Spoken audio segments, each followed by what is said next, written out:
Every week, Hillsdale College President Larry Arnn joins Hugh Hewitt to discuss great books, great men, and great ideas. This is Hillsdale Dialogues, part of the Hillsdale College Podcast Network. More episodes at podcast.hillsdale.edu or wherever you find your audio. Morning glory and even grace, America. I'm Hugh Hewitt. Welcome to Hillsdale Dialogue, our weekly deep dive into matters important and enduring. This week with the president of Hillsdale College, Dr. Larry Arnn. Dr. Arnn, of course, been helming the Hillsdale effort for more than a quarter century. All things Hillsdale found at hillsdale.edu. All of our prior dialogues are at hughforhillsdale.com. We are deep into Winston Churchill's first volume of his 6 volumes on the Second World War, which is appropriate for the wartime we find ourselves in. Now, we taped this in late March, so we're not up to speed on April 3rd. Something might have happened yesterday. I'm going to bring that up early. Dr. Arnn, last time we talked, I mentioned that the Brits suffered a devastating blow early in the war when the Nazis got a submarine close to and blew a hole in the Royal Oak and sunk it in Scapa Flow. They recovered, they got back on their feet, and now we're in Churchill's at the Admiralty, still not the Prime Minister yet, the early part of the war, and all the actions at sea, not unlike what's going on with the American Armada off of Iran, and the first big battle becomes a noble exercise in British heroism. Captain Kennedy, aboard a converted freighter, the Rawalpindi, puts up a heroic fight, not in vain. He turns back the Deutschland, a battleship that was going to sneak out into the North Sea and wreak havoc. But Churchill's so impressed with him, he knew, he, quote, could have had no illusions about the outcome of the encounter. And yet Captain Kennedy of the Royal Navy just sails right in. What a contrast, not with the Royal Navy of today. I happen to know, my son-in-law knows them. They're fine officers. There's just not many of them, and they haven't got any ships, and they're not helping us. Yeah, they're not there. Well, that was, Admiral Nelson, great, the greatest, one of the greatest people to live in British history, or any history probably. He said, a captain can never go far wrong by placing himself alongside the ships of his enemy. And so, that's it. In other words, the British depended utterly on sea power in the Napoleonic Wars because Napoleon had a whacking big old army, and if he could get it over the English Channel, he could conquer England for sure. But they were risk takers. They were, go at them, right? We're going to beat them every time, and we're going to beat them straight up. And that was, in the First World War, there was a lot of frustration. Churchill was First Lord of the Admiralty through part of the First World War, too. And there was one big battle, we talked about it on the show, the Battle of Jutland, and it was inconclusive. And that was a terrible frustration, because if they had been able to destroy large parts of the German Navy, which was pretty big and formidable, they might have been able to maneuver better and operate better in the Baltic and around Southern Europe, but they couldn't do it, right? And so Churchill notices this man who went up against enormous odds and fought to death. And he says, yeah, that's the ticket. That's what we need, because it did compromise. And he launches into the Battle of the Platte River. Now, we got a lot of Steelers fans, and they're not going to know who the Platte River is. It's down in Brazil, and it's near Montevideo, Uruguay. And it's way the other side of the other world. And the Graf Spee, how would you describe the Graf Spee, Dr. Arnn? You probably studied it much better than I have. It's called a pocket battleship. It's a very formidable cruiser. And that means that it was faster than a battleship and had more armaments than a regular cruiser. And so it was a pretty formidable thing. And if it encountered any kind of ship, it's inferior. Any merchant ship, any unarmed ship, any regular cruiser, it could destroy it, and maybe 2 of them. And so it's a formidable thing and threatens British rule of the sea being off by itself. That right? There were, there's a good movie people should watch if they're interested in this war called Sink the Bismarck. It's a really great movie. But the Gneisenau and the Graf Spee and the Scharnhorst, those are all big, formidable German ships built by Hitler and much paraded by him as the future British mastery of the sea. And those ships all got out and went around wreaking havoc for a while, or threatening it. The Bismarck actually sunk some ships, and then they all got sunk. And those were early episodes while Churchill was First Lord of the Admiralty. Well, I love this battle, and he tells it so that I can understand it. I can't pronounce it. It's the Graf Spee, as you just said, not the Graf Spee. I've been calling it the Graf Spee in all my notes, but the Graf Spee has a captain about whom, his name is Langsdorff. Churchill calls him, in a term that is very Trumpian, a high-class person, and goes out of his way to say he was clever and maniacal and devious and everything you'd want in the captain of your pocket battleship that was out on its own, having to find places to re-oil and recoal and all that kind of stuff. But it's brilliant writing. It's like Patrick O'Brien in the Jack Aubrey sea stories. The tactics of naval warfare don't change. It's all about speed and range. And Churchill somehow slips into fiction writing almost in this chapter. I don't know if you reread it for the episode, but it's a thriller. Oh, yeah. Yeah, and it's Churchill liked the Navy, right? He was in charge of it twice. And he loved the adventuresome side. And see, that's the thing. In the British military tradition, the Navy is the greatest scene of heroic stories, right? And they did some awesome things, right? Against Napoleon, especially, but against all there, the Spanish Armada in 1588. And so he just loves the resurrection of that. And the fact that there are these resolute guys who take them on. Your description of the guy who ran the German ship reminds me of something Churchill said when he's picking a ruler of Greece, the interim ruler, because he went down in 1944 and he saved Greece, made an initiative, went to Moscow, got a deal, didn't invite Roosevelt, and he saved Greece. And he's over there, and I'm not remembering the name of the Archbishop right now. But he's asking for candidates that we can appoint to be the head of Greece for a time until there's an election, somebody who'd be friendly to us. And this man is described to Churchill as a conniving and political priest. And Churchill replied, just the man. Okay. Well, the two of the three British ships that bring the Graf Spee to heel and ultimately destroy, it's got to be scuttled, are named the Ajax and the Achilles. Now, I am not an expert on naming Navy ships, but you wouldn't want any other two ships in that battle, would you? Than the Ajax and the Achilles.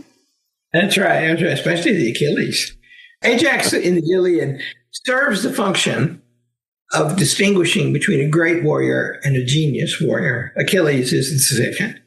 Hector is like Ajax. He's more formidable than. But anyway, there's a kind of in the Iliad, there's a ranking of these mighty fighters. And Ajax is very high and Achilles is the man. And so that's right. Those two guys there together, when they were both on the field, they never lost to the Trojans. And they get the living daylights kicked out of them because the Graf Spee is a formidable ship, but nevertheless 3-on-1. Because they kept charging at her, and the Graf Spee had farther range, so it just beat the living daylights out of one ship. And I want to pause on this because symbolism matters a lot in a war. The Exeter was ruined. That was the third ship. The Ajax and the Achilles put it to sleep, put the Graf Spee under finally. But the Exeter was in the first round, and it got ruined. And Churchill wouldn't let them scuttle it. He made them tow it all the way back to Great Britain because of the symbolism that they didn't lose a ship in it. It's a small detail, but it matters, I think, in his grasp of the consciousness of the British Empire and the British people. See, a lot of that, President Trump, is often accused of bombast. And, who's ever been as eloquent as Winston Churchill? A few. But the truth is, what he really is upbeat. He's disappointed by the Europeans and others not coming to help us open the Straits of Hormuz, in which they have a larger stake than we have. And so his comment is, we don't need them, right? We don't need them. It's fine. And so Churchill is like that, right? He's looking for victory. After Alamein, he says a phrase like this, British soldier has demonstrated yet again he's prepared to die for his country. Also important that he be able to kill for his country. And at Alamein they did. First big land battle that the British won in the Second World War. We will get to that now. And I got to say, Lord Montgomery, Field Marshal Montgomery, maybe it was General Montgomery at El Alamein. He became Montgomery of El Alamein. His statue is in front of the British Parliament because of that battle. Don't go anywhere in America. I'll be right back with Dr. Larry Arnn talking about this book, The Gathering Storm. We're almost to the end of it. Don't go anywhere. I'm Hugh Hewitt. This show is a part of the Hillsdale College Podcast Network. If you like what you hear, please subscribe to your favorite. You'll get brand new episodes of all your favorite shows sent right to your device, and you'll help us know that you're out there listening. Never miss another episode by going to podcast.hillsdale.edu/subscribe. That's podcast.hillsdale.edu/subscribe. Or click the follow or subscribe button on Apple Podcasts, Spotify, or YouTube.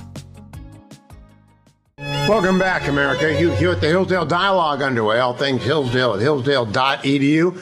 All the dialogues for the last 10 years collected at hughforhillsdale.com. Back to the battle at sea. He said that this battle, the Graf's Bay, gave, quote, intense joy to the British nation. So I don't know what it was like in Great Britain during the war. I've read the book London at War, but not the whole. They were following it day by day. This was front page news day by day. I don't know that the Americans are invested in the war with Iran the way that the British Empire was invested in I keep telling people the Strait of Hormuz is not the Battle of the Atlantic. It's not the end of the world if it's closed for a period of time certain, because we don't depend upon it at all, and we might pay a buck more. But that's not what was going on in Great Britain at the time. If they had lost the Battle of the Atlantic, which is still in the future, we're going to come up to it, they wouldn't have eaten anything. They'd have been eating rubber socks. Oh, yeah. Well, my wife's parents, dear people now departed, they both lived through that. My wife's daddy was in the service. He was at Dunkirk Beach the last day. He was later captured in Singapore and a prisoner of the Japanese for 2.5 years. But of course, they had vivid memories of this. And, Churchill would give his speeches on the radio, and they remain the most popular things, the percentage of the audience ever broadcast on the British radio. Mere Christianity is number 2, about the same time, by C.S. Lewis. And that was, and Churchill, if you read though, he repeats some of the speeches in this gathering, in this and the next volume, Finest Hour.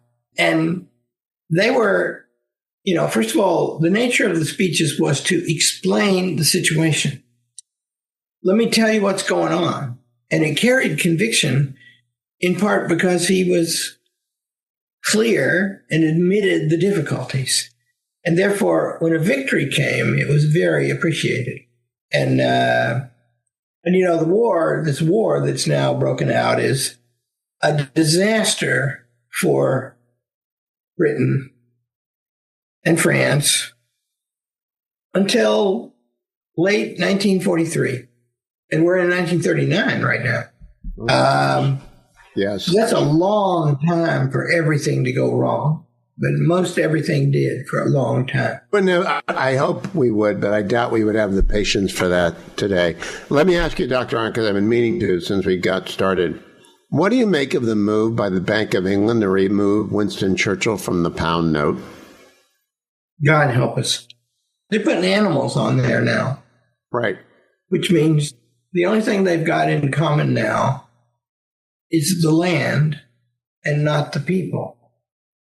What an amazing thing. A society. It can be reversed. Don't you think it can be reversed? I think it can be reversed. Oh, sure. Yeah, and should be. I mean, I got a feeling Mr. Farage will do that in a heartbeat if he becomes prime minister. This will be a long 3 years. There's a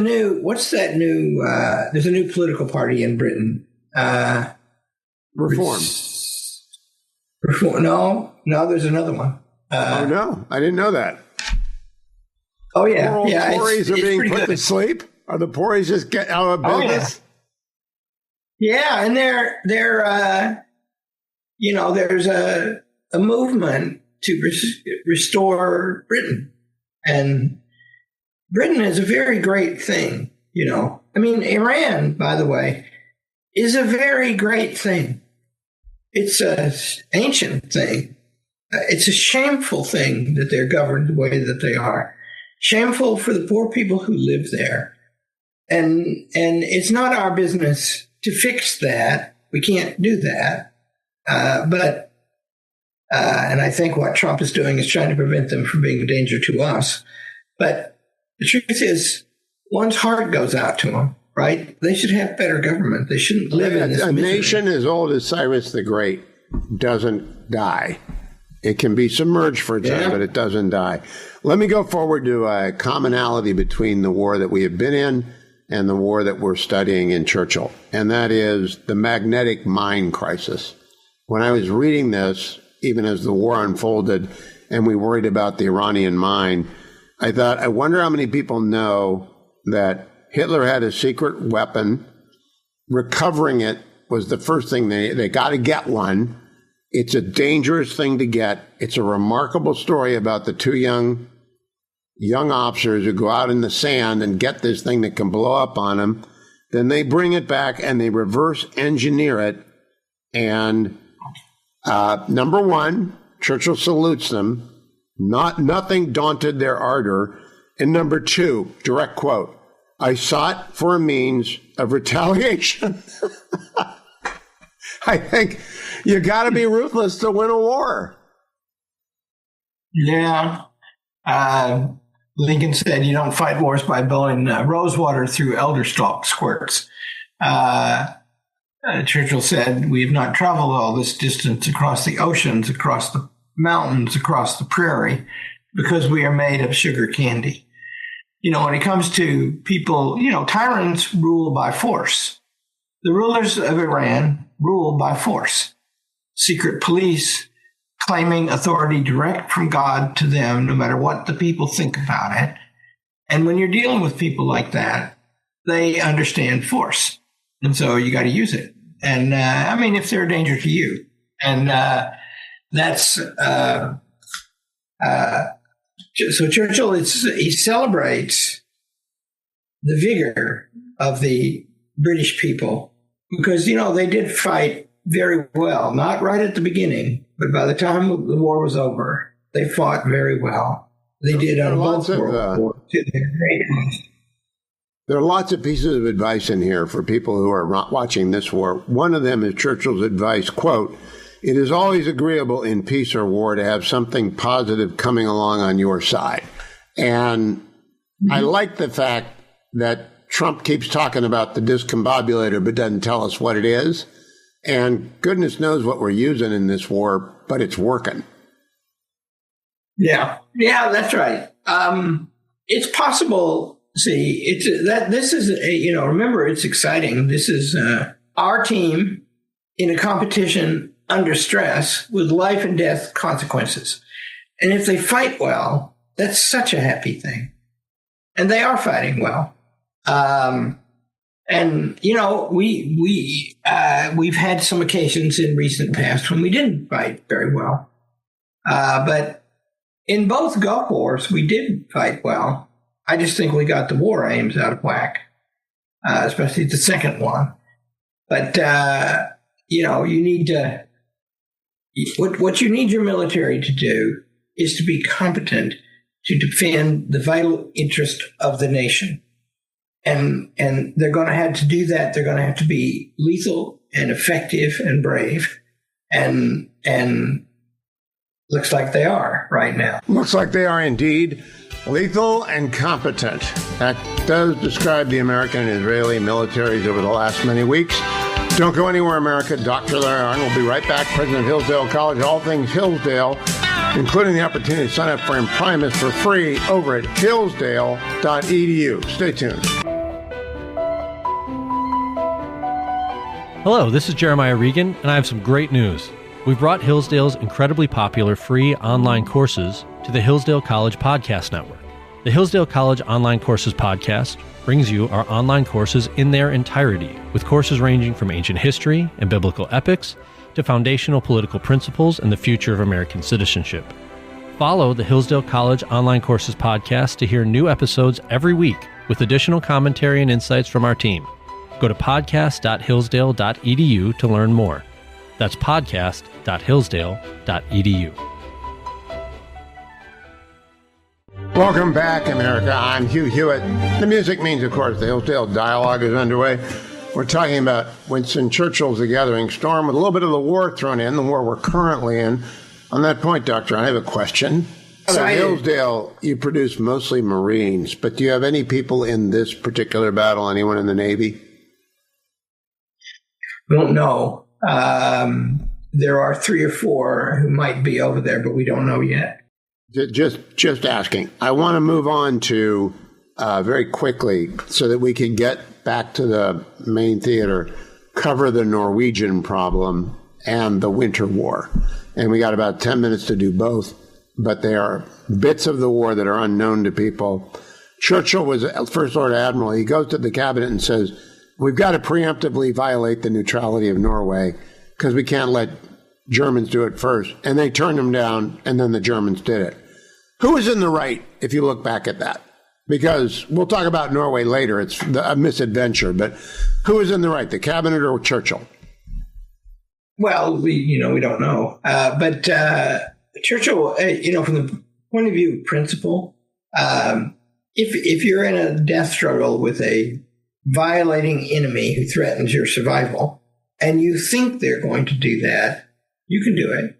And the British eventually did, by the way, but they didn't do it as well as the Germans, and the Germans took Norway. They had collaborators. The word Quisling comes from a Norwegian politician who set up to receive the Germans and became the head of the German administration of Norway later. There's a really great museum in Oslo. Oslo? What's the capital of Norway? Yes, Oslo.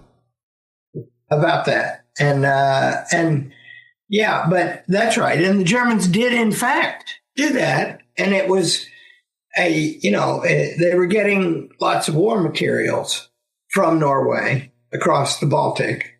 And that was such a disappointment to Churchill, by the way, that the British Navy couldn't roam free in the Baltic, which it did in the Napoleonic Wars. And helped with the Copenhagen. That was Nelson's first big battle, wasn't it? He burned the Danish fleet. That's right. Yeah, and they got to Petersburg and they gave supplies to Russia. And Churchill was always looking for a way to do that, both as Prime Minister and First Lord of the Admiralty. And he couldn't get it done. But he thought, if we go right across the North Sea, we don't have to go into the Baltic. And see, the Baltic has got this narrow opening. And the Germans have this canal that is cut through the promontory in one of the places where the Baltic is narrow. And so you could never tell on which side of this promontory in this narrow place the German Navy was going to show up. And that presented enormous complications to the British sea power in the First World War. It was built not long before the First World War, the Kiel Canal. And so you just go right across the North Sea and invade Norway. And if you can take Norway, and they don't have much of an army, then we can deny the Germans the supplies that they're getting from Norway. And who knows, we might be able to use those ports to do some more mischief in the Baltic. And they weren't able to get that done. We covered a few weeks ago at the beginning of the Molotov-Ribbentrop Pact. Soviet Union swallowed up the Baltic states. And from the Baltic states, they intended to take Finland because that was part of their deal with the Nazis. Turns out the Finns weren't on board with that. And we're going to talk about how not on board the Finns were. The Winter War will be a topic when we come back, and maybe next week as well. Welcome back, America. I'm Hugh Hewitt. All things Hillsdale and this Hillsdale Dialogue are found at hughforhillsdale.com. You can also always go to hillsdale.edu for their online courses. They got a great new one on rhetoric. And, of course, for signing up for free for Imprimis, the monthly speech digest. We're talking Finland. Before we went to break, Dr. Arnn, Larry Arnn, what should the audience know about the Winter War? Well, what Churchill thought is, so first of all, there's not fighting in the West until May. So that means from September to May, the Germans don't move. And the British and the French moved their army up into Belgium and got themselves ready to defend the way they thought the attack was going to come. They had an alliance with the Belgians, which when the attack did come, the Belgians soon abandoned them. But, and so they're there and they're waiting, right? And Churchill was very impatient about that. He writes an excellent letter that's in this book to Lord Halifax, who's the close colleague of Chamberlain's, is the foreign minister, is a member of the war cabinet under, he's a member of the cabinet. The war cabinet was founded when Churchill came in. And the letter, if I remember correctly, runs along this way. He says, we are active every day and constantly there are problems to deal with and satisfying work to do. But what real progress have we made? Should we not live under the same stress of souls as the soldiers who are directly facing the enemy? So, in other words, we're supposed to find a way to strike. Time's wasting here. If you go back to the Civil War, Lincoln was often terribly impatient with his generals till he got Grant and Sherman and Sheridan and the group that stuck to the end of the war. McClellan, they would maneuver and engage and not disengage and big movements. But the truth is, what Lincoln always thought was time's wasting. This is very expensive, all of this. And we can't go on forever like this. We need to get out there and beat them. And Churchill is always a voice for that, too. And that letter, it has to be. He finishes this way. I'll quote from it directly. Again, he's writing to the Secretary of State, Lord Halifax. It would not be right or rational that the aggressor power should gain one set of advantages by tearing up all laws and another set by sheltering behind the innate respect for law of its opponents. Humanity, rather than legality, must be our guide. Of all this, history must be the judge. We now face events. They blew him off. They wouldn't go with his argument, Larry. Yeah, that's they were, there's a it's in the official biography of Churchill. It's not in this book, but when Churchill becomes prime minister, he's got 4 private secretaries, all of whom leave various records about working for him, and they were all Neville Chamberlain people, and he didn't fire any of them. I mean, right, they kept on working for him for months. They didn't all last the whole war. John Colville is the most famous of them. And Colville kept a diary, which was illegal. The Official Secrets Act said he couldn't do that, but he did it. They all kept diaries except Churchill. Yeah, that's right. But the 4 of them are very resentful at the loss of Chamberlain. He had real loyalty from his people.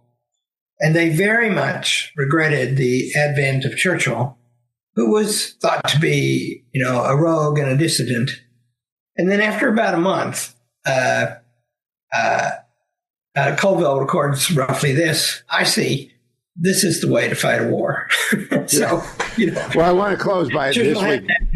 In the Winter War, the Soviets invade Finland, and the Winter War, people should just read about it in Wikipedia or somewhere. The Finns give them a bloody nose on the Mannerheim line. Mannerheim is an amazing guy, and they just beat the snot out of the Soviets for a better part of a half year. Eventually, the Soviets prevail, but Churchill, everybody in England wants to send help to the Finns, and Churchill is very, very reluctant to do that.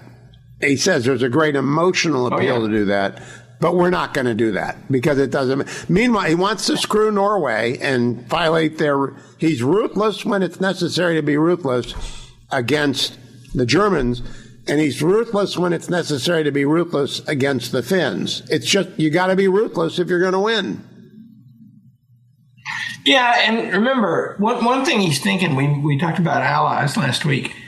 Churchill never really believed in his heart of hearts that the alliance between Germany and Russia, the Soviet Union, was going to stick. He thought that he was looking to a day when the Soviets might join up with the Allies, which of course they did. And that was an enormous accretion of strength to the Allies. And they actually took most of the casualties and inflicted most of the casualties on the German army for the rest of the war after they did that in 1941. When Hitler attacked them. And so Churchill had been, Churchill was the most adamant anti-communist, anti-Soviet British politician from the time of the Bolshevik Revolution until these years, and later too. But in the 30s, he began to see we need allies here. Churchill, that's a thing that people need to remember today. We've had these forever wars, and they have not been well advised. But you got to look coldly at the question, do we need allies? Are we outnumbered here? And how do we find them? The latest imprimis by Wes Mitchell is a call for the restoration of diplomacy in the real sense, which is the way you look for advantage for your country, both with allies and enemies, in a hard-headed, cold way to get what you need. And, when Hitler invaded the Soviet Union in 1941, Churchill said in the House of Commons, I don't unsay any word that I've said about the Soviet Union or Marxism. But if Hitler invaded hell, I would at least make a favorable reference to the devil here in this house. So that is my favorite quote, and I can't hear it enough. Really is. There are a lot of great Churchill quotes, but explaining why, after many decades of railing against the communists, he had to join arms with them. Necessity is the mother of good rhetoric, I guess. Stay tuned. I'll be right back on the Hillsdale Dialogue, all things Hillsdale at hillsdale.edu. You remind me, there is a great podcast. I don't know if you've become a listener. You produce your Larry Arnn podcast, but do you listen to them? Sometimes, yeah. There's one out of the Hoover Institution with H.R. McMaster, General McMaster, Niall Ferguson, John Cochran, and it's Bill Whalen moderates it. Condi Rice came by last week, and Niall said something that she didn't approve of. She came out of her chair and said, for 47 years, the Iranians have been killing Americans. Let's remember that. And I think she's a tough lady. They got some stuff wrong in the Gulf War. Obviously, they got some stuff wrong in the Second Persian Gulf War. But did Mr. Mitchell say, you got to be very clear-eyed about your enemies? Oh, yeah. And see, Churchill thought, when we go back, by the way, the art of history is you got to put yourself back there, right? And the way you do it is by looking at the materials of the time and forgetting what you know later, right? And that's an art. There's a way you can cultivate that art. There's a way to learn to study history. And so what Churchill thought in 1939, he thought this from 1935 until, he thought this from 1933 until 1945. He thought Germany is the immediate problem and it's a mortal problem. And so other things will be calculated around that belief and fact. It's fact. And I think right now that fact is China. For us. That's all the time we have this week. We will be back in 1940 with Dr. Arnn next week. If you want to catch up with it, if you're just, we get new affiliates in the new year. We're in this book, Winston Churchill, The Gathering Storm. There are 5 more volumes after it.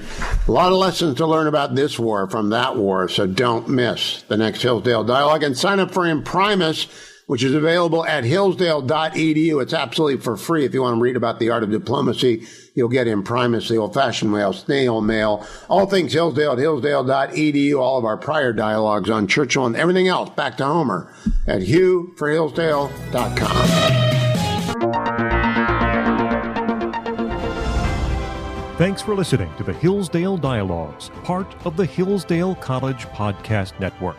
More episodes at podcast.hillsdale.edu or wherever you find your audio. For more information about Hillsdale College, head to hillsdale.edu.